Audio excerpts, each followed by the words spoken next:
O assunto sobre fé é um assunto muito ensinado, pregado, mas tem um elemento, existe algo nesse assunto sobre fé que é pouco ou nunca abordado e que é fundamental para a gente conseguir entender a ideia da fé, porque há muita gente nas igrejas que tem dúvida ainda.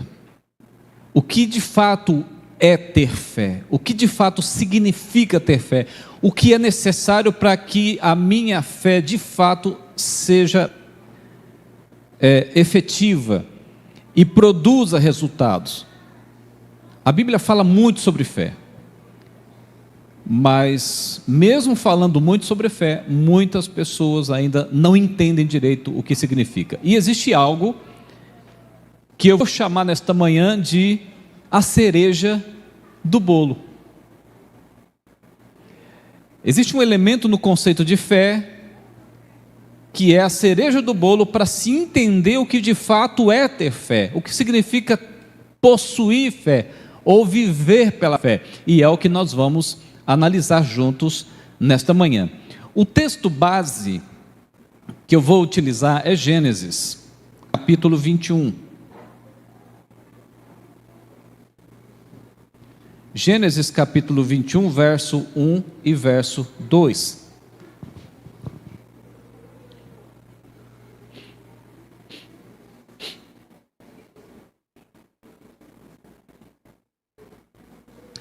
Esse texto de Gênesis 21, verso 1 e 2, é o texto que eu escolhi, mas a Bíblia está repleta de histórias, de ideias, de princípios, de frases que demonstram aquilo que nós vamos aprender nesta manhã. O texto bíblico diz assim, Gênesis capítulo 21, e o verso 1 e o verso 2. O texto diz assim: visitou o Senhor a Sara, como lhe dissera, e o Senhor cumpriu o que lhe havia prometido. Sara concebeu e deu à luz um filho a Abraão na sua velhice, no tempo determinado de que Deus lhe falara. Algumas palavras aqui que são muito importantes nesta primeira nota. Se você observar, essas palavras, na verdade, na sua maioria são verbos. Está aqui uma dica de como estudar a Bíblia, abrindo um parêntese. Aqui está uma dica de como estudar a Bíblia. Basta você observar com muita atenção os verbos daquilo que você está lendo. Porque o verbo é a palavra que dá vida, significado, propósito ao texto.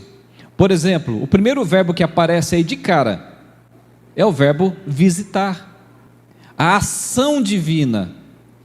O texto diz que Deus visitou Sara. Então veja, o verbo visitar apresenta uma ação que liga Deus até Sara. É como se fosse uma ponte, um link que liga Deus a Sara. Então, Deus visitou Sara. Depois o verbo cumprir, que vem logo em seguida. E o Senhor cumpriu o que lhe havia prometido. Então, outro verbo muito importante aqui no texto. Depois no verso 2, embora tenha outras palavras importantes, mas eu vou destacar o verbo, poderia pegar o verbo deu, de dar, no sentido de dar à luz a um filho, né? Ou melhor, o verbo falar, que foi a ratificação daquilo que Deus havia prometido, logo no final aí. O verbo conceber, enfim. Algumas coisas são importantes aqui nesses dois versos. Primeiro, Deus, ele fez uma visita a Sara. Uma coisa que a gente vê, estuda na teologia, é que tudo na Bíblia é descritivo, mas aquilo que é descritivo pode ser também prescritivo. Nesse caso aqui, por exemplo, quando diz que Deus visitou a Sara, é descritivo e é prescritivo. O que significa isso? Significa que o Espírito Santo revelou e descreveu ou registrou essa frase porque ela representa não apenas a Sara em si, mas a todos que viessem depois de Sara.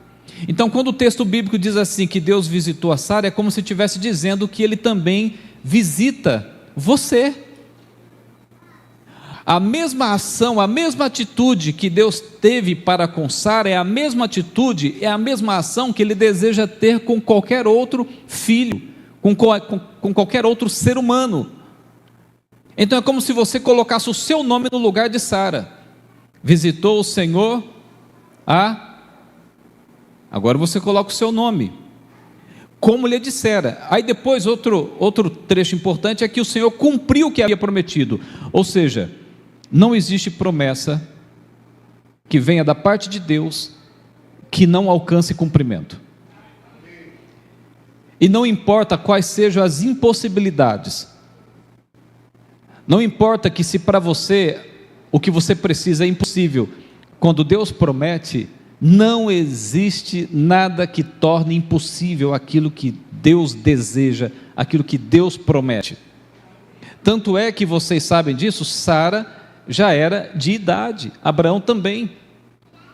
Eles não podiam ter filhos do ponto de vista biológico, mas isso para Deus nunca foi relevante, porque não existe prazo de validade para Deus. Não existe data de validade para Deus. E outra coisa importante: primeiro foi Deus visitou Sara, segundo, Ele cumpriu o que havia prometido. Agora terceiro, está no verso 2, no tempo determinado. O que significa? O que significa? Diga. Oi? As promessas têm data. Que mais? Alguém gostaria de contribuir? No tempo determinado, o que isso significa? No tempo de quem? No seu tempo? No tempo de Deus. Vocês entenderam que às vezes você faz uma oração e ela não vem, ela não acontece. E às vezes é uma oração tão importante que você fica pensando assim: não é possível, será que eu acho que Deus não me ama, coisa nenhuma. Eu acho que o céu se fechou para mim, eu acho que Deus está zangado comigo, eu acho que eu sou pecador demais, miserável demais. Não, miserável você é mesmo, né? Isso, né? Todos nós somos miseráveis, a gente tem de sobra, mas assim, não é esse o motivo. É porque Deus tem o tempo certo, determinado, mas tudo isso ainda não responde o que é fé. Eu disse que teria a cereja do bolo, e a cereja do bolo vai aparecer já já. Ainda tem um elemento importante que vai dar sentido a isso que nós lemos, que vai dar propósito a isso que nós lemos, que vai nos mostrar por que foi possível Deus cumprir essa promessa. Porque tem promessa que é condicional, tem promessa, aliás, toda promessa é condicional. A diferença é que existe a condicional de Deus e existe a condicional nossa. Está claro isso para você? Então vamos lá. Bom, algumas considerações. Deus visitou Sara em sua casa, Deus cumpriu o que havia prometido, e Deus cumpriu no tempo que foi determinado. Deus atendeu à confiança de Abraão. Deus atendeu segundo a confiança de Abraão. Ok, até aqui tudo bem, vocês já ouviram isso muitas vezes. Deus abençoou Sara para que ela tivesse um filho em sua velhice.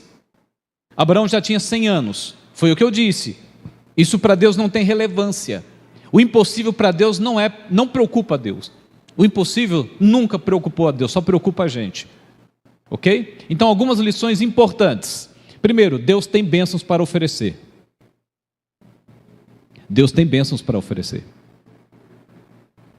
Deus tem bênçãos tanto materiais quanto de natureza espiritual. Ok? Elas estão disponíveis para qualquer pessoa? que desejar. É claro que tem a ideia e o conceito de pedir de maneira correta, adequada. Não adianta você pedir riqueza material sendo que está faltando comida na sua mesa. Não adianta pedir enfim, acho que vocês entendem muito bem isso, né? Outra coisa, a bênção de Deus não tem data de validade. Então, ela não se finda, ela não chega ao fim. E, vou passar aqui rapidinho, por conta do tempo, existe apenas um preço a ser pago. É aqui que começa a cereja do bolo, existe um preço a ser pago. Existe algo que precisa acontecer para que essa fé seja de fato a fé que a Bíblia descreve que precisa ser.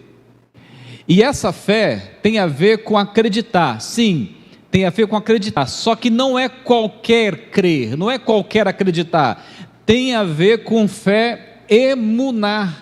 Aqui ó, a palavra emuná. Emuná é a palavra para a fé no Antigo Testamento. No Antigo Testamento. E os apóstolos, os discípulos, quando escreveram o Novo Testamento, eles escreveram sobre fé, mas sobre a perspectiva da palavra emuná do Antigo Testamento. Agora, o que significa ter fé como fé emuná? O que significa? Qual o significado dessa palavra? O que ela ensina para a gente sobre ter fé? Essa moeda de troca possui duas faces: a fidelidade, eu preciso ser fiel àquilo que acredito, e também confiança. Na Bíblia, fé significa acreditar de forma tão profunda que se passa a viver com base naquilo em que se confia. Isto é fé emuná. Esta é a cereja do bolo. Ou seja, não é que Deus não queira te abençoar, é que a incredulidade desprepara você para receber. A falta de fé influencia suas escolhas, influencia nas suas decisões, influencia nas suas atitudes, afastando você das condições adequadas para receber as bênçãos. Então vamos lá, vamos entender isso aqui. O que é ter fé na perspectiva bíblica? Ter fé é você viver por aquilo que você acredita. De forma simples, é viver por aquilo que você acredita. Lembra que Jesus disse: pelos seus frutos, pelas suas obras, os conhecereis. Então, pelas suas obras eu sei o tamanho da sua fé, pelos seus frutos eu sei se você de fato crê nisso. Então, quando você pede algo para Deus, por isso que a Bíblia nos ensina que a gente precisa fazer o quê? Quando a gente pede algo, acreditar como se já tivesse recebido. Tem a ver com atitude, tem a ver com comportamento, tem a ver com ação.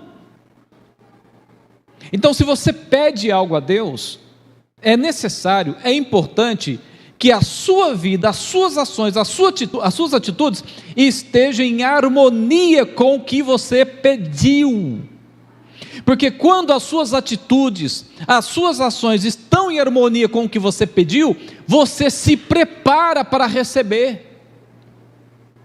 Agora, se você pede algo, mas você não vive de acordo com o que você pediu, você não vai receber. E não é porque Deus não quer te dar, é porque você não estará se preparando, você não estará preparado para receber o que você pediu. Você se desprepara para receber. Porque as suas atitudes, o seu pedido vai de um lado, mas as suas atitudes vão para outro lado. Isto é fé emuná. Por exemplo, uma jovem solteira, ou um jovem solteiro, que chega aqui na igreja e dobra os seus joelhos e fala assim: Senhor, por favor, eu imploro, eu suplico, arruma alguém para eu casar. Arruma um namorado para mim, uma namorada para mim, alguém que seja de Deus para mim. Adianta você pedir para Deus alguém que é de Deus, se você não está sendo uma pessoa de Deus?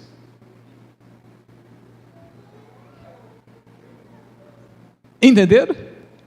Outro exemplo, você, de novo, você está aqui solteiro, pedindo a Deus: Senhor, me ajuda a encontrar a minha cruz para eu carregar.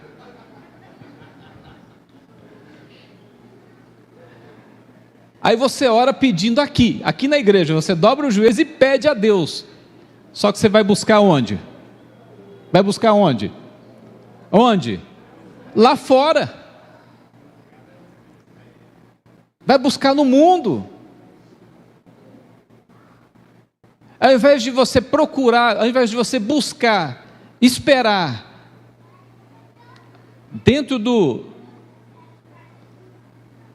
cercadinho das ovelhas, você vai lá no meio do mato buscar animal selvagem.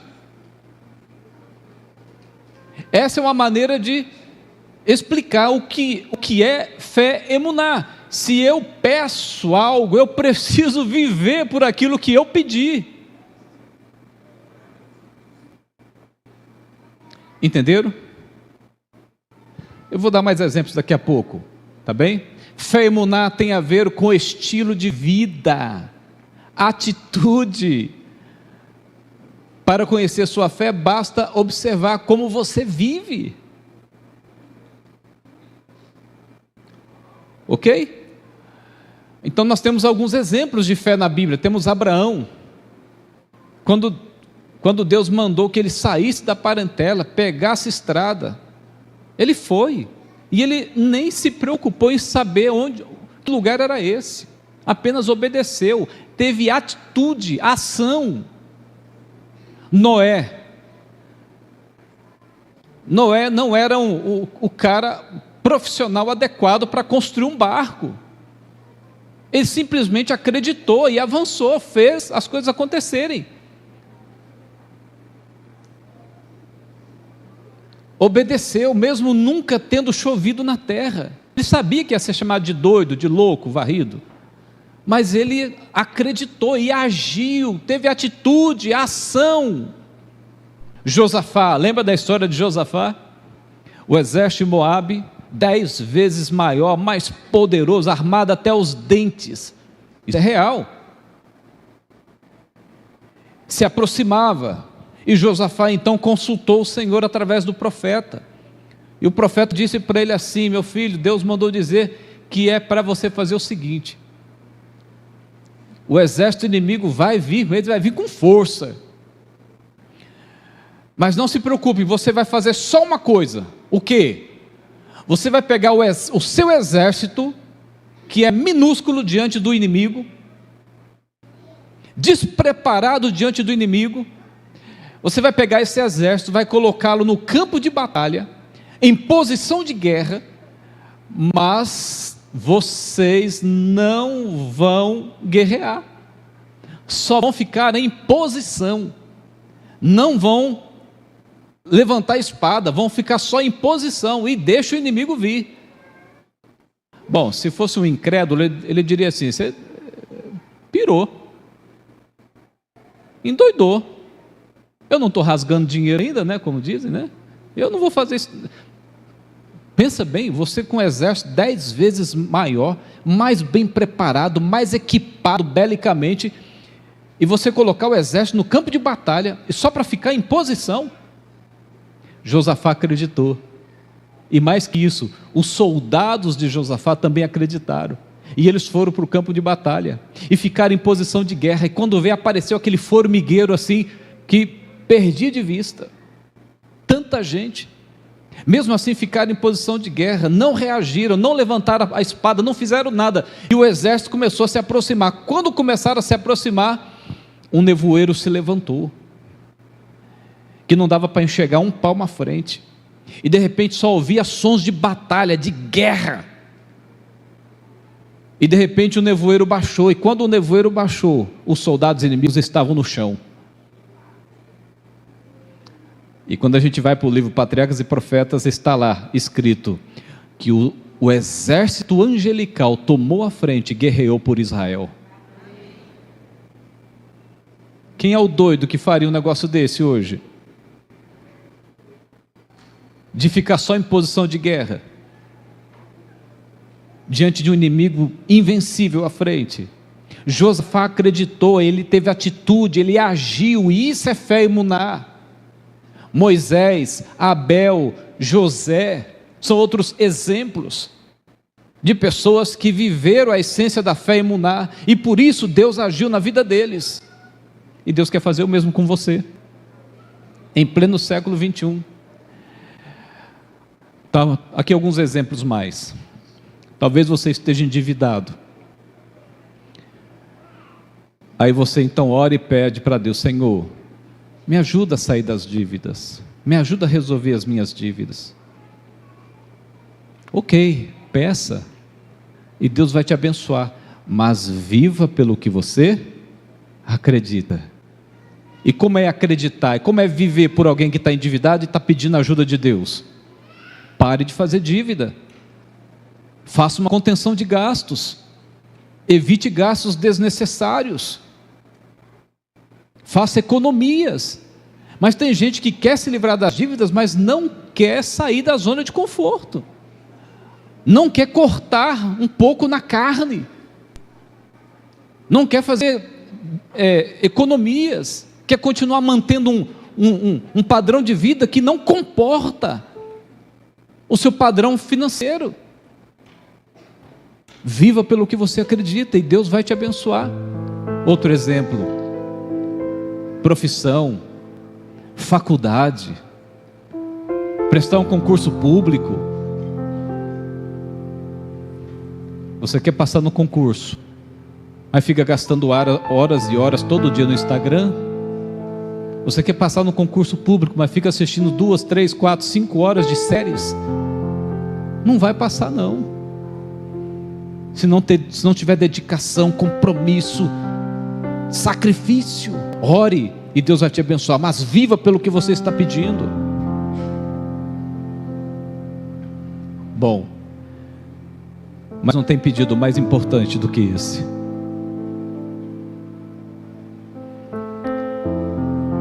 Quando você diz assim: Senhor, me ensina a amar, me ensina a amar. Se prepare, sabe por quê? Porque se você pedir a Deus para aprender a amar, Ele vai colocar pessoas difíceis na sua vida para você aprender.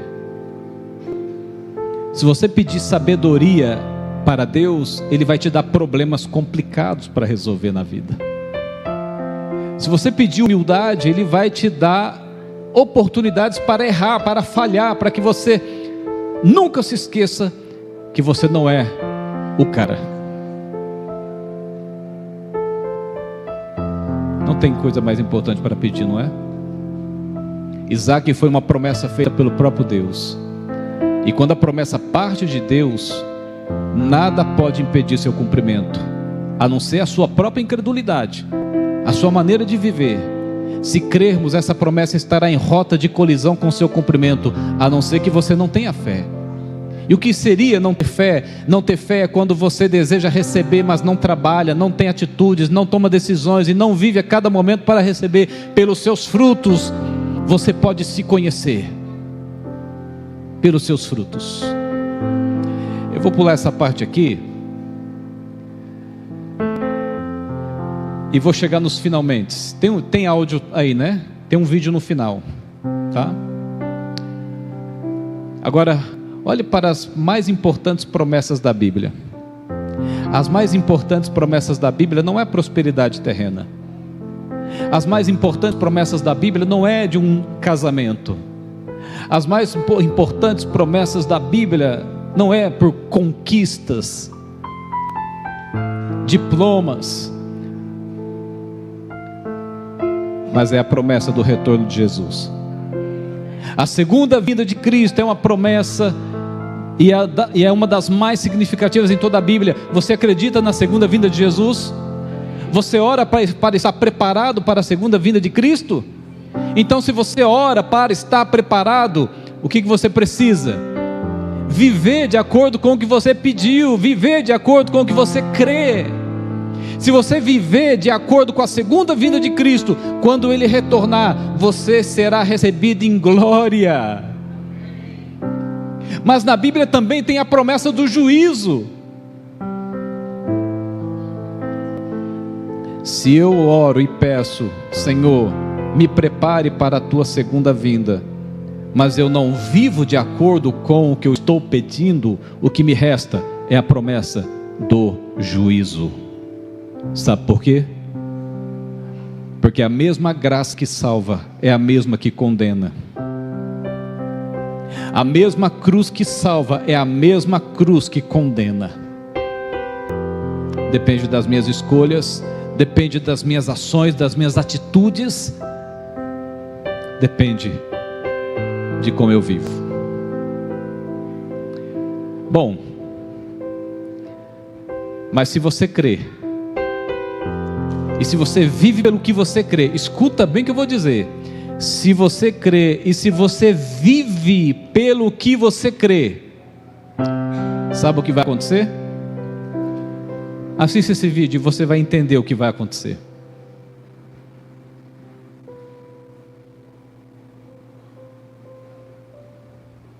Aumenta o volume, por favor.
Isso que pode acontecer.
Simples assim. Nunca se esqueçam que se Deus e a sua vontade forem prioridades na sua vida, você sempre será prioridade na vida de Deus.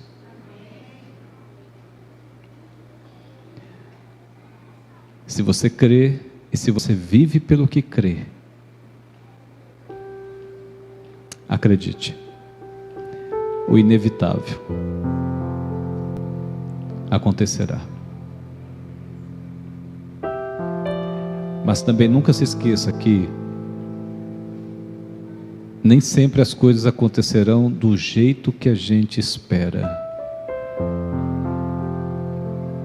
porque às vezes a gente não sabe o que está pedindo.